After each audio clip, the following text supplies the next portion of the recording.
ప్రార్థనా సమయం అనే ఆధ్యాత్మిక కార్యక్రమానికి మిమ్మల్ని అందరినీ ప్రేమతో ఆహ్వానిస్తున్న నేటి ధ్యానము కొరకై రోమాపత్రిక నుండి 12వ అధ్యాయము 12వ వచనం చదువుకుందాం. నిరీక్షణ గలవారై సంతోషించుచు శ్రమయందు ఓర్పు గలవారై ప్రార్థనయందు పట్టుదల కలిగిండుడి. ప్రభునందు ప్రియ దేవుని బిడ్డలారా, మన విశ్వాస జీవితం కొనసాగించుటలో, పరిశుద్ధతను కలిగి ఎల్లప్పుడూ దేవుణ్ణి ఘనపరచుటలో మనం ముందుకు సాగాలంటే ప్రార్థనే మనకు అన్నిటికీ ఆధారం. ప్రార్థన ద్వారానే మనం ఎల్లప్పుడూ పరిశుద్ధంగా అన్ని విషయాల్లో దేవుణ్ణి సంతోషపరుస్తూ ముందుకు సాగగలుగుతాం, విశ్వాసములో ముందుకు నడిపించబడతాం. అయితే ప్రార్థన చేయుటలో మనం ఏమాత్రము కూడా నిర్లక్ష్యము చూపకూడదు. ఎందుకు అంటే క్రైస్తవులమైన మన జీవితంలో, అనగా దేవుని పిల్లలుగా మన జీవితంలో ప్రార్థన చేయటం ఒక అలవాటుగా, ఏదో ఒక పారంపర్య ఆచారముగా కనబరుచుట అనేది మనకు కనబడుతూ ఉంటుంది. ప్రార్థన అనేది ఒక ఆచారము కాదు, అది నిజమైన పని అంటాడు భక్తుడు. అయితే ఈ ప్రార్థనలో మనము పట్టుదల కలిగి ఉండటం, అంటే పట్టుదలతో మనం ప్రార్థన చేయాలి. అంటే దేని కొరకు పట్టుదల, ఎందుకు పట్టుదల? ఇక్కడ లేఖన భాగంలో ఏమంటాడు? ప్రార్థన యందు పట్టుదల కలిగి యుండుడి. అంటే మనము దేవుని సన్నిధిలో ప్రార్థన చేస్తూ ఉన్నప్పుడు మనం ఏదైతే దేవుని ముందుకు మన విన్నపాలు తీసుకొస్తున్నామో వాటిని పొందే విషయంలోనూ, దేవుని కార్యము జరిగే విషయంలోనూ మనం ఎప్పుడూ కూడా ఆసక్తి కలిగి ఉండటమే కాకుండా అది నెరవేరునట్లుగా పట్టుదలతో ప్రార్థన చేయాలి. అంటే ఆ గురిగా, అంటే ఒక రకమైనటువంటి ఆసక్తి, ఒక రకమైనటువంటి దృష్టి కలిగి ఆ కార్యము నెరవేర్పు కొరకు మనం ప్రార్థించగలిగినప్పుడు ఆ కార్యము పట్ల నీకున్న ఆసక్తిని బట్టి ఆ పట్టుదల ఎలాగన్నా జరగాలి, ఏ విధంగానైనా జరగాలి, దీని ద్వారా దేవుని మహిమ రావాలి అనే ఒక ఆసక్తి కనబరచడంలో ఆ పట్టుదల మనం చూడగలుగుతాం. కనుక ప్రార్థన చేయటం అంటే దేవుని దగ్గర మన మనవలు చెప్పుకోవటం అనే అలవాటుగా మనం మిగిలిపోకుండా, మనం ఏ విషయాలనైతే ప్రార్థన చేస్తున్నామో, ఏదైతే కార్యము జరగాలని ఆశ చూస్తున్నామో అది జరుగునట్లు, దాని జరుగుట కొరకు మనం పట్టుదలతో ప్రార్థన చేయాలి.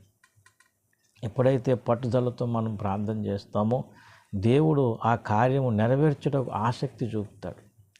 మనం ఎప్పుడైతే పట్టుదలతో దేవునికి వేడుకుంటామో ఆయన మరి మనం చేస్తున్న ప్రార్థనలోని ఆ నెరవేర్పు, ఆ కార్యము జరిగించడానికి ఇష్టపడతాడు. కాబట్టి ఈ రోజున దేవుని బిడ్డలారా, ప్రార్థన చేసే అలవాటుగా మనం ఉండటం అదొక ఆచారముగా. ఆచారం అంటే ఏంటి? మామూలుగా మనకున్నటువంటి క్రమాన్ని బట్టి మోకరించి ఉదయాన్నే లేచి ప్రార్థన చేయటం, ఇంకా ఆయా కార్యక్రమాల్లో మనం ప్రార్థన చేయటం, అంటే భోజనం చేసినప్పుడు కానీ, బయటికి వెళ్ళినప్పుడు కానీ, ఇతర పరిస్థితుల్లో ప్రార్థన చేసుకునే అలవాటు మనకు ఉంటుంది. అది ఒక అలవాటుగా, ఏదో ఒక ఆచారంగా కాదు. కానీ దేవుని సన్నిధిలో ప్రార్థన చేస్తున్న ప్రతి విషయములో, ప్రతి సమయంలో కూడా మనం చేయుచున్న కార్యము నెరవేర్పు కొరకు, దేవుని చిత్తం నెరవేరుట అనే అనుభవం కొరకు మనం ఎప్పుడు కూడా ఆసక్తితో ప్రార్థించటమే కాకుండా ఆసక్తిలో మనం ఏం చూపాలంటే పట్టుదల చూపాలి. దేవుని యొక్క కార్యం జరుగుటలో ప్రార్థన చేసాం, అయిపోయింది కాదు. ఆ నెరవేర్పు కొరకు దృష్టి పెట్టినప్పుడు, ఆ నెరవేర్పు విషయంలో, ఆ ప్రార్థన అనుభవాన్ని పొందే విషయంలో మన ఆసక్తి చూపినప్పుడు అదొక పట్టుదలతో ఆ ప్రార్థన నెరవేర్పు కలిగేటట్లుగా చేయగలుగుతాం.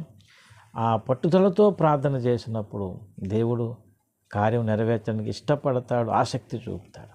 కనుక దేవుని బిడ్డలారా, రక్షణ పొంది దేవుని కుటుంబంలో జన్మించి క్రైస్తవులుగా మనం ఈ లోకములో దేవుని నామాన్ని ఘనపరచుటలో ప్రార్థనే ప్రాముఖ్యమైనది, ప్రార్థనే ఆధారమైనది, ప్రార్థనే బలమైనది కదా. మరి ఆ ప్రార్థన ఏదో ఆచారముగా చేసేటట్టు ఉండకూడదు. ఆ ప్రార్థన ఏదో అలవాటుగా చేసినట్టు కాదు. పట్టుదలతో ప్రార్థనందు పట్టుదల కలిగిండుడి అని ఆజ్ఞాపిస్తున్నాడు ఇక్కడ పౌలు భక్తుడు.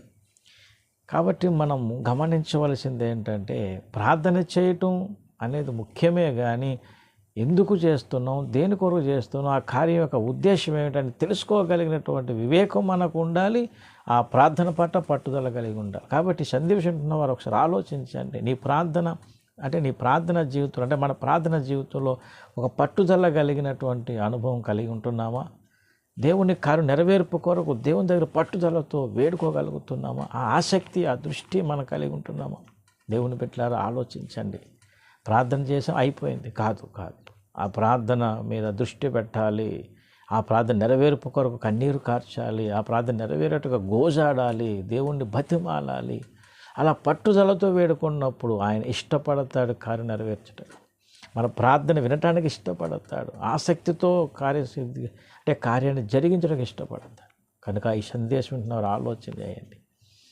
మన ప్రార్థనలో పట్టుదల ఉండాలి. అంటే పట్టుదలతో మనం ప్రార్థన చేయాలి. తప్పక దేవుడు తన కృప చూపుతాడు. కాబట్టి ఈ సందేశం వింటున్నవారు ఆలోచించండి. ఒక నూతన తీర్మానం తీసుకోండి. ప్రార్థన చేసే అలవాటుగా మనం ఉండటం కాదు, కానీ పట్టుదలతో ప్రార్థించగలిగే కృపను మనం పొందుకుందాం. దేవుడు అంటే అన్ని విషయాల్లో దేవుడు మనకు అట్టి సహాయం అనుగ్రహించి ప్రార్థించడం ద్వారా దేవుని కార్యం చూడగలిగేటట్లు దేవుడు మనకు సహాయమును తన కృపను అనుగ్రహించి బలపరచును గాక. ఆమేన్. ప్రార్థన చేసుకుందాం. పరిశుద్ధుడా, మహోన్నతుడా, సర్వశక్తిమంతుడా, ప్రార్థన అనేది మాకు ఎంత ముఖ్యమైనదో అలాగే ప్రార్థన కూడా మేము పట్టుదలతో ఎలా చేయాలో మాకు తెలియపరిచారు. ప్రభువా, మరి ఈ సందేశం ఆలమాల ఫలింపజేసి మహిమ ఘనత మీరే పొందమని యేసయ్య పరిశుద్ధ నామంని ప్రార్థన వేడుకుంటున్నాను తండ్రి. ఆమేన్. అందరికీ వందనములు. దీవించి ఆస్వాదించును గాక. ఆమేన్.